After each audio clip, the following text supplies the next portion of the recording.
How do you go from 10 properties under management to, let's say, like 100 properties to eventually 1,000 properties under management? The company is normally built on 4 pillars. The first one is people. So selecting people who are passionate is very important. Right. Then you need to have good processes, and that's the second P. And then you need to look at the product. Do they understand the service that they are providing? So that's like the product. And then looking at productivity. Productivity means efficiency, means putting systems in place to ensure efficiency and effectiveness are in place. So that have under it quality control and those things. Fantastic. That gives a very clear framework of people, process, product, and productivity.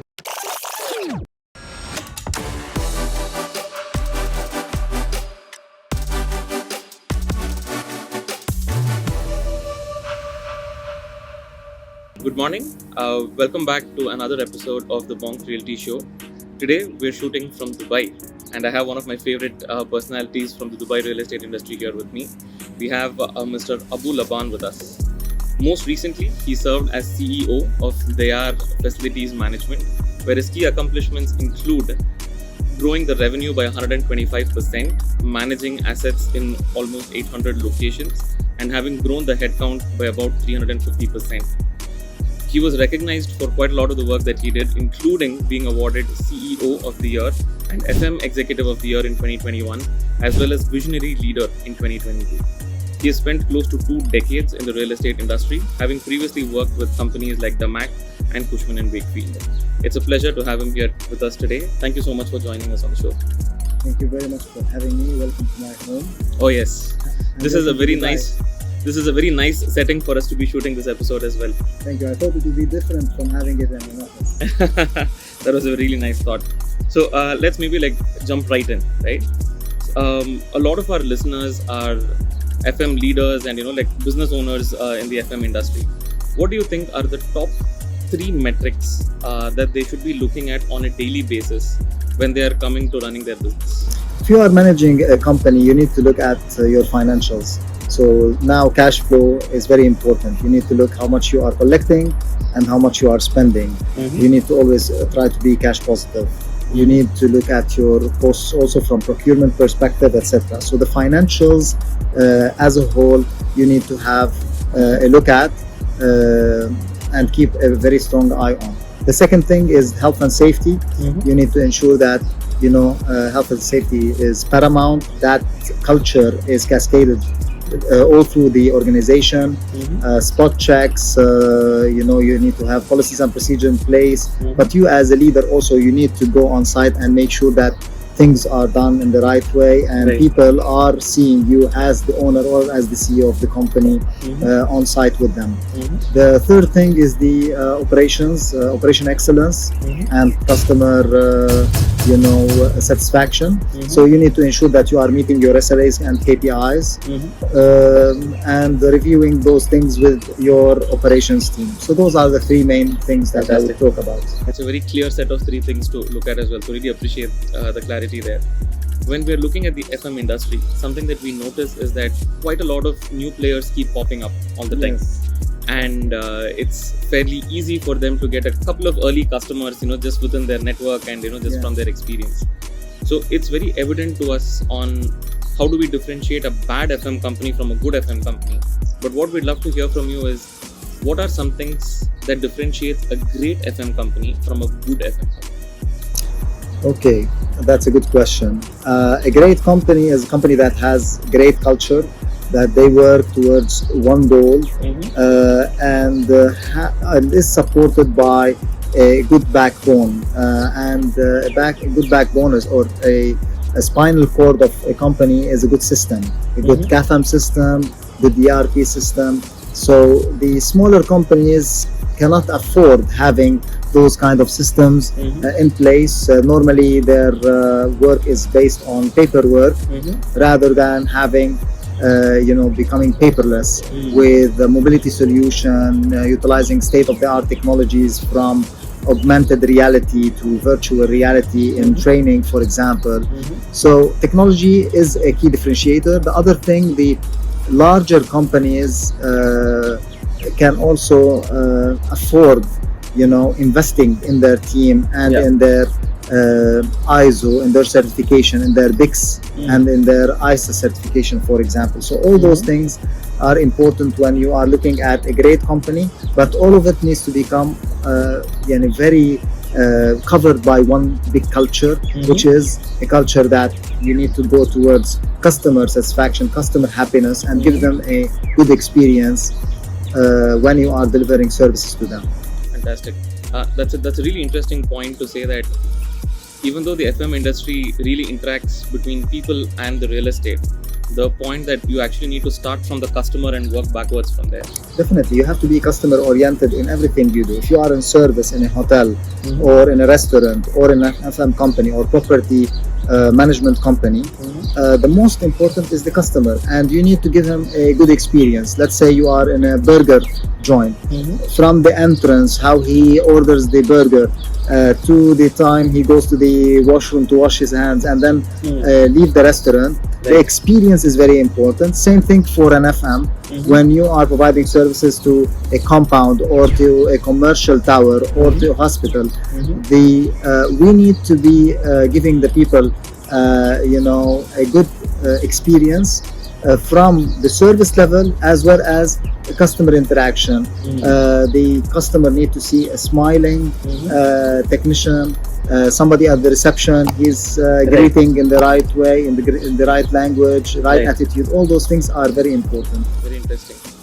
Just as you mentioned that point, the thought that went through my mind was that although we can implement a lot of technology to kind of track how the built environment is managed, some of the points that you mentioned, they're not really things that we can quantify using technology. This really comes through training, right?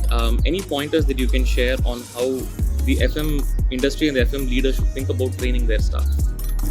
You need to look at the needs for each team. It's definitely the responsibility of each manager to identify the needs of his team.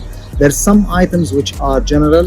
So for example, if you are working in the cleaning industry, you need to have a BICS accreditation or ISA accreditation, and you need to have a training facility.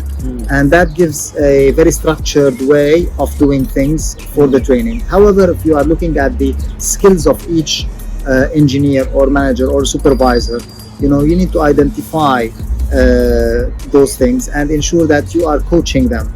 You will find sometimes a gap between the top management and then the mid-management and the low management, where some of the mid-management would not know how to actually identify the needs for the entry-level managers or the engineers. So a good HR team, a good CEO, in the collaboration between them with other heads of department, they would be coaching them, helping them to help them, how can I identify the needs of each individual within the team? Because as much as you grow and improve the team, you become better.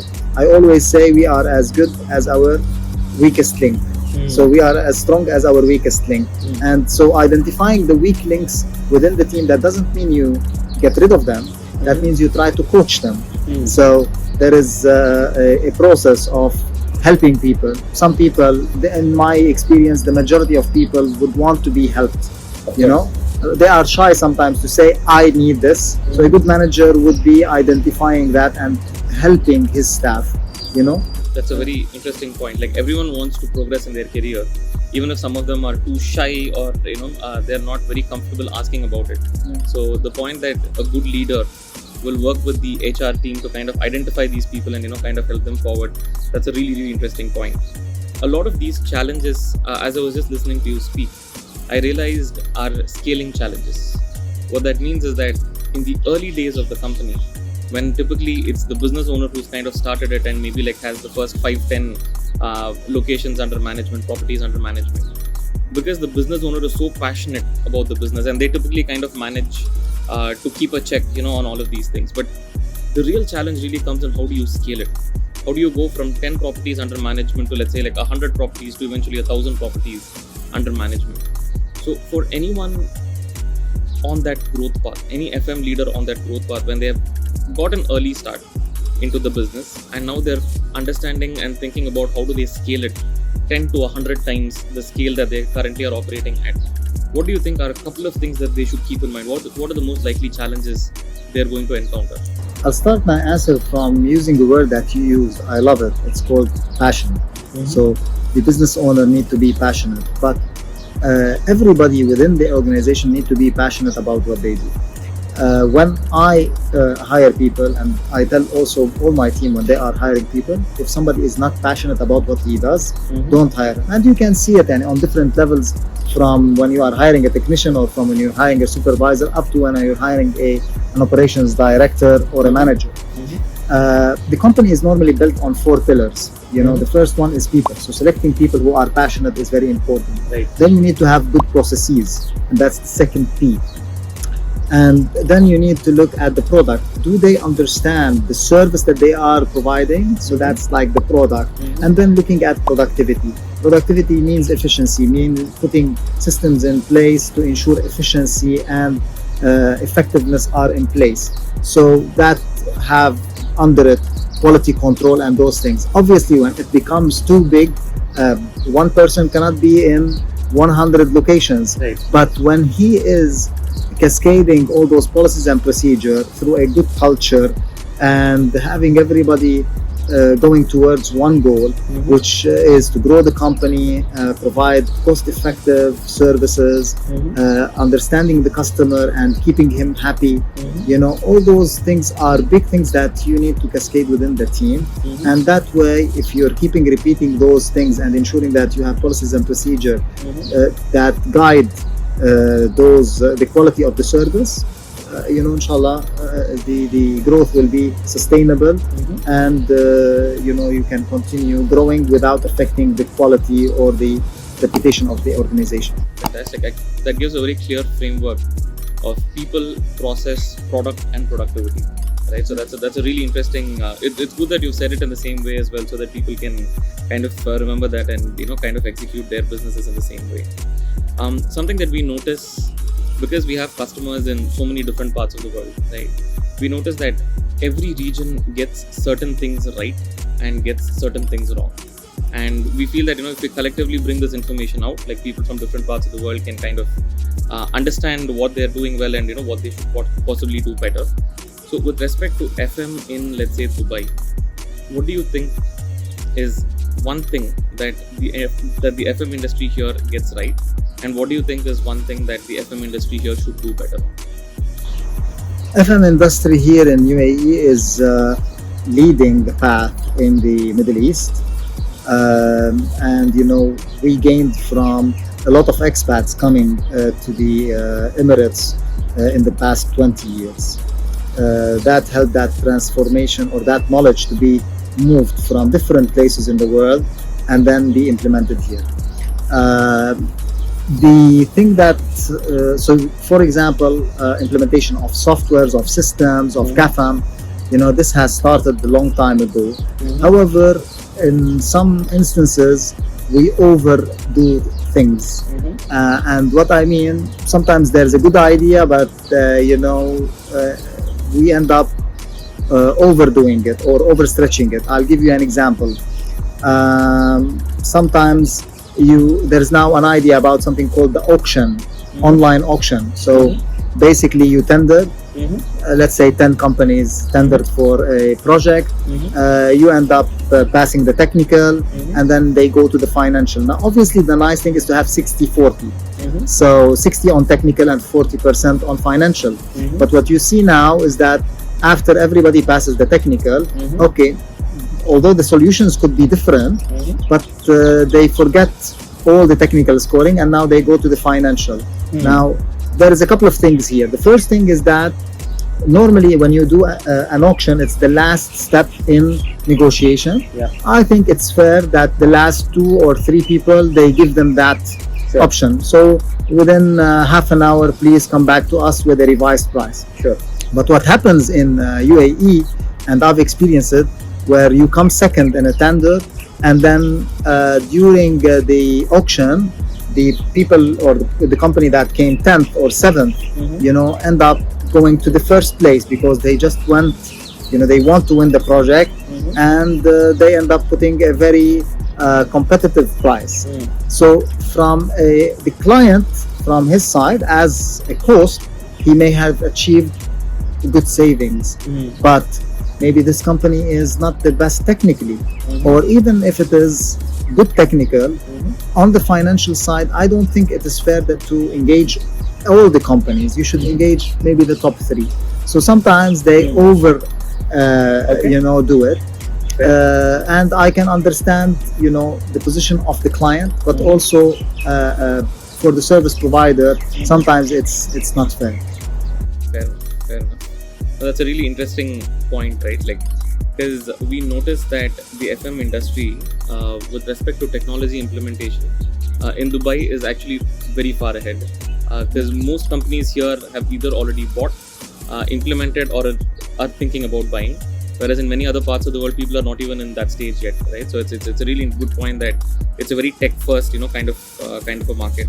Now that we're anyway talking about the tech, so let's maybe talk a little bit about implementation of software and technology in the FM industry. So let's start with maybe the end users, right? So it's of course easy for management teams and teams that are sitting in the office of an FM company to use technology, because they're anyway already on laptops and they're anyway in a nice office, so it's easy for them to use these systems and look at these reports and the dashboards, etc. But the end users are actually people who are at the property. We're talking about the technical staff, we're potentially talking about housekeeping staff, people who are always on the move, and they might not always be the most sophisticated users of technology. So what do you think on how companies should implement technology for this user base? Okay, there's a couple of points here that I'd like to make. Sure. You have the technical staff, which is divided into two parts. One is the hard services. Normally, those people have technical education and have a degree, so to a certain extent they can read and write. Sure. The other part of the staff are the housekeeping or the cleaning operatives, and in some cases, if not the majority of the cases, they have a small command of the English language, even in reading and writing. Sure. Then you have on the other side the customer who is actually living in the building or working in the building, or in a hospital or in a now I'll start with the third part, which is people who are the customer, I call them. Okay, the customer in a building, in a mall, etc. Normally they prefer to call a call center. They don't like to use an application. Maybe when they are in a residential compound, some of them like to use an application, but normally it is an application under the property management or under the community management, which is linked in the back end with the facilities management service provider. Unless he is buying a service for his home, then you'll find some applications in UAE which can connect you with different service providers at the same time, and that's a B2C application. When you go into the other side, we said at the facilities management company, there is hard service and soft services. So normally there is a mobility solution with them. It's either an iPad or a mobile phone, which could be an Android or an iPhone. And then the idea that I want to stress on here is to simplify it, especially when it comes to the house cleaning operatives. So in one of the implementations that I've done last year was to ensure that it's very simple. QR code, scan it, take a picture, scan it, close, and that's it. Right. But if you tell him there's a checklist and everything is in English, the guy doesn't read English in the first place, the cleaning operative. So it's not fair. So he will be just unchecking or checking everything. Make it simple for the cleaner, okay, for the housekeeping staff, make it visual for him. So for example, if he's doing a room in a hotel, make sure that you're putting items on each item, on the pillow, on the sheets, on cleaning the floor, etc. And just with a small touch, make it green or red, and then he can put a small comment, voice note or whatever. But putting visual aid for the staff makes it easier for them, definitely. Oh, that's a very interesting pointer, putting visual aids and taking it forward from there. Also a very interesting point that a lot of times I think PropTech companies and even leadership teams get carried away with how much they believe technology can do for the business. And as you rightly mentioned, building out elaborate apps which have like big checklist workflows and like so many different work approval processes, etc. Those things are easy to build but incredibly tough to implement as well, as you rightly pointed out, right? Like it might not be easy to get the team to use mobility solutions at scale, especially. So now let's talk about the implementation portion as well, right? A lot of times business owners believe that their job is done when they actually buy the software, from any particular provider. But we both know that it's far from the truth. Yes. So let me maybe ask you, like, what are some points that FM leaders should keep in mind when implementing a CAFM system? Okay, when you're implementing a new CAFM system or any software, you need to understand that it will take you a lot of time to implement it. So you buy a software, it's an empty package. So you need first to ensure that you understand your processes and you have them written down. And then you have a good project manager from an IT perspective. You have good people from finance, from operations, from health and safety. But basically the most two important or three important pillars are operations, finance, and procurement. So if you have those three really understand their work in coordination with the project manager from the IT perspective and solutions team, then the implementation would be smooth. But normally it will take up to 2 years, if not 3, to get it to where you want it. And it needs like daily at the beginning, then weekly, then monthly follow-up with the implementer, the consultant that you bring, because normally there's a company that sells the software, right, and then there's a company that actually programs it. Yeah. After a certain stage, I would advise to bring a programmer in-house, so that when you are, let's say, in phase 3, when you're fine-tuning, doing some reporting, integrating it with another small app or small software, you have the resource in-house. And that he could be the administrator of the software. Right. Yeah. Interesting. So just going back to an earlier point that we were talking about, because now you brought up, maybe at some point it's interesting for an FM company to bring 1 or 2 programmers in-house, right? Just so that they have the agility to move forward. Now let's maybe talk about a similar concept at a real estate development company level or at a property management company level. At what stage in, let's say, the real estate development life cycle do you feel that the developer should consider bringing the FM capability in-house? Okay. Normally, if anything you are buying, you need to make a buy or make decision. So if I buy it, is it cheaper for me or it is more expensive? So that's one angle. So you need to have volume to be able to cover your overheads to set up an FM company. And then is it you are doing it for yourself? If you are only doing things for yourself and you are concentrating on developing homes, villas, apartments, commercial towers or whatever, and you want to sell, then you have a strong in-house team to be a managing agent or to supervise third parties.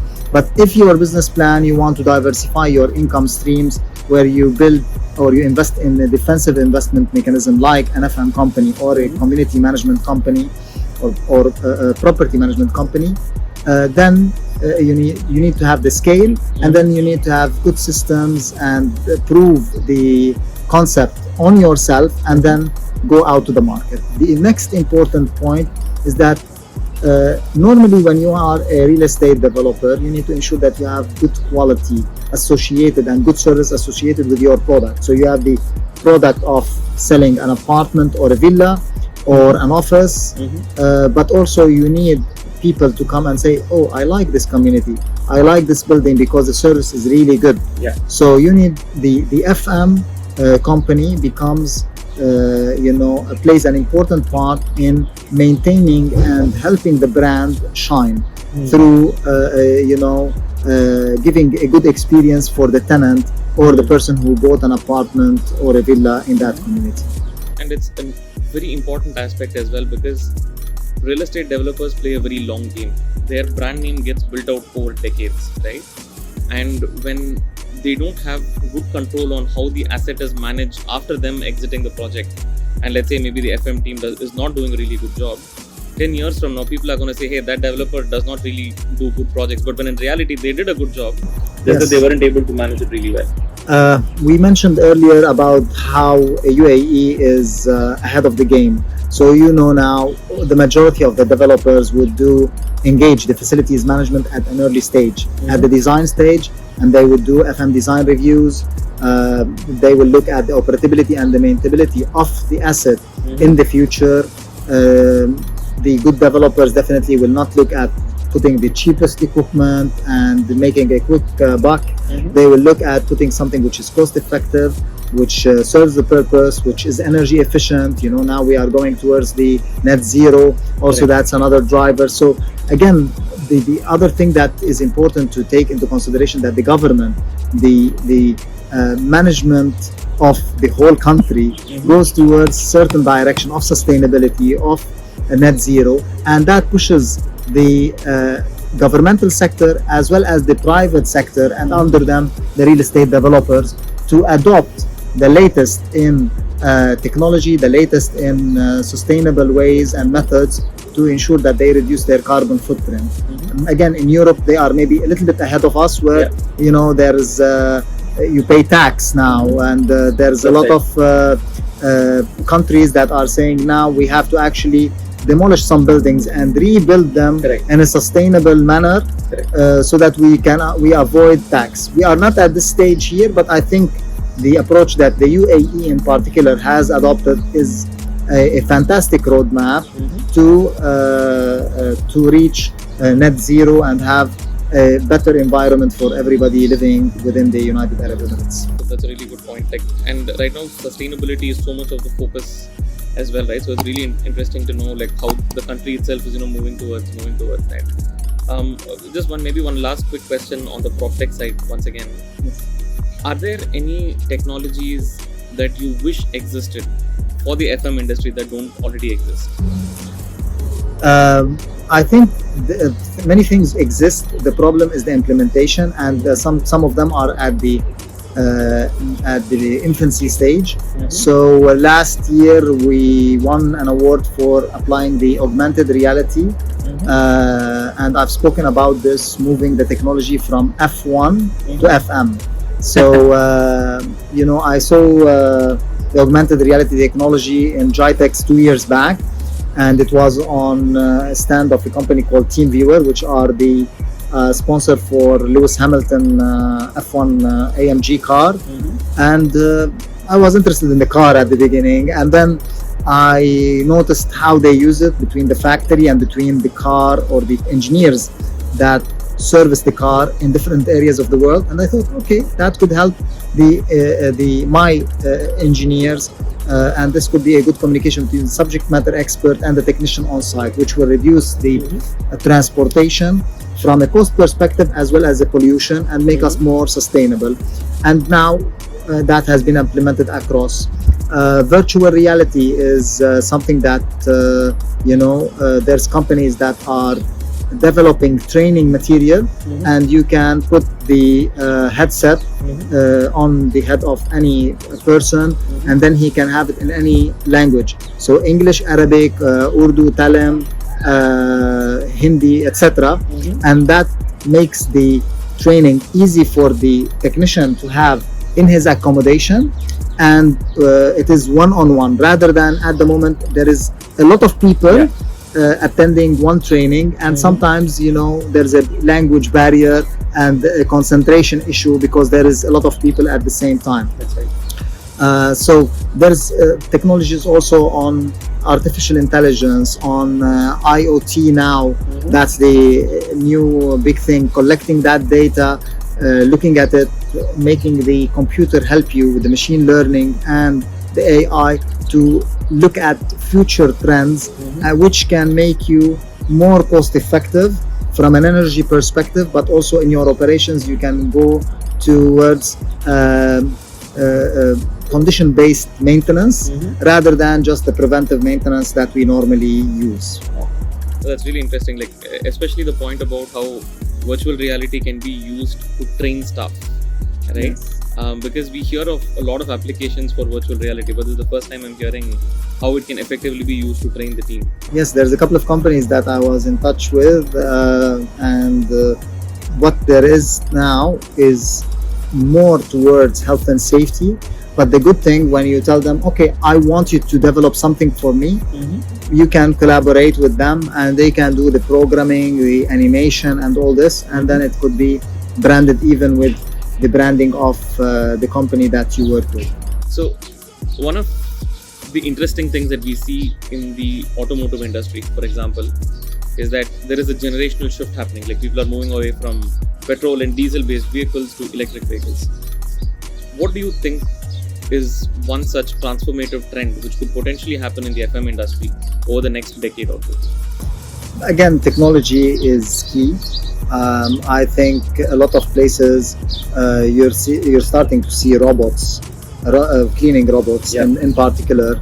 Especially in the times where there is, let's say, the mall closed, or it's the dead shift in the evening. So the deep cleaning is being done by the robots. You're seeing augmented reality, as I mentioned earlier in our discussion. As soon as you know how much it will save for you money and the return on investment is good, you would adopt it. So I had a couple of my colleagues in the FM industry reach out to me and ask me, how did you do it? How much it cost? And I even posted the video on that online. The use of the artificial intelligence in chatbots, something that you will see more in the future. Integration more between property management and facilities management is something that you could see, but everything will be driven towards technology because people want to do things faster, more reliable.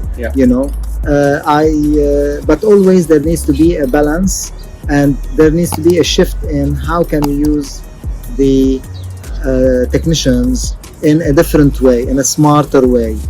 So there will be a development, a learning curve for the technical staff, that today the technology is here to help you, not to replace you, because that's always something that the technical staff would be afraid of. Oh, robots, they are going to do the job. No, they won't. They can do part of it, but they cannot replace you completely. Call centers, I've actually heard it from some of the staff or from operators that in the future all those avatars and virtual chat rooms will replace us. Maybe it will reduce your work and you would be doing something else, but I don't see a replacement. Personally, when I call the telecom operator and I want to ask for something or complain about something and I get the virtual operator, I'm just saying, please connect me to a real person, because it's just at a stage where it's not reliable. Obviously with time it will grow, but without people nothing will move forward. We are the people, we are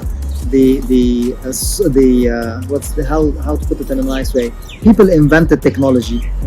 Not technology did not invent man. God invented man, but we invented technology.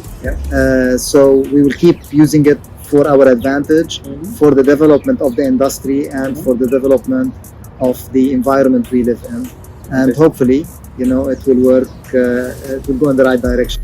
That's a very interesting point. There is this thought itself, which is that you will not be replaced by AI, but you might be replaced by a person who's using AI. And that kind of falls in line with what you shared as well. We could keep talking all day, but we're running out of time.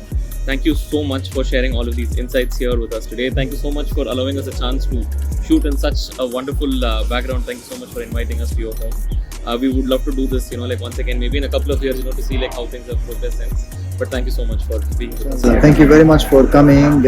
My home is your home, and hopefully you enjoy your visit in the United Arab Emirates, especially in Dubai. Thank you so much.